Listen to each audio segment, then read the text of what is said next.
Yan yung ilaw. Ang cute talaga. Ayan. Tapos yan, tingnan nyo guys. Yung parang saan. Ayan, dito rin.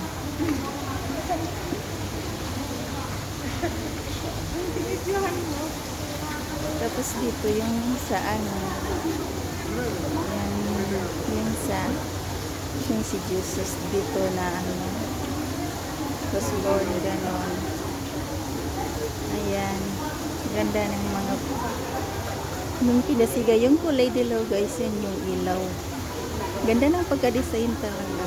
Ayan. Di ba bili na siya? Oo nga, bilin siya. Tapos doon din. Para siyang, ang ganda ng pagka-design talaga. Ayan. Ganda talaga niya. Tingnan nyo guys, yung kulay dilaw, yan yung ilaw.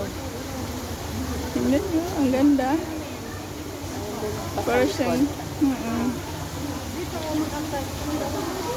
ayan, ganda talaga. Tapos dito sa front naman, may mga flowers nilalagay nila.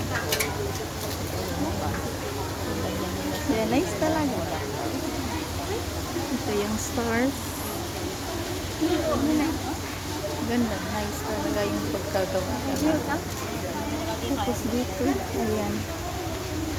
Dito rin, parang small park siya na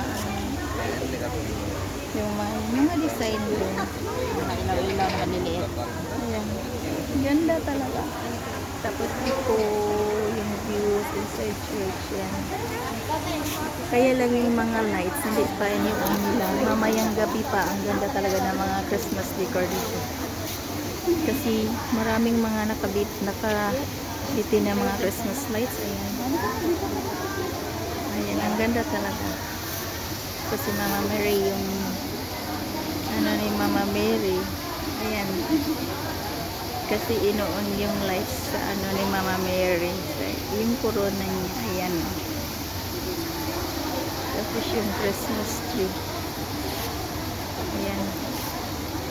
Pero yung ibang mga Christmas lights kasi hindi pa binubuksan. Mamaya pa yan siguro.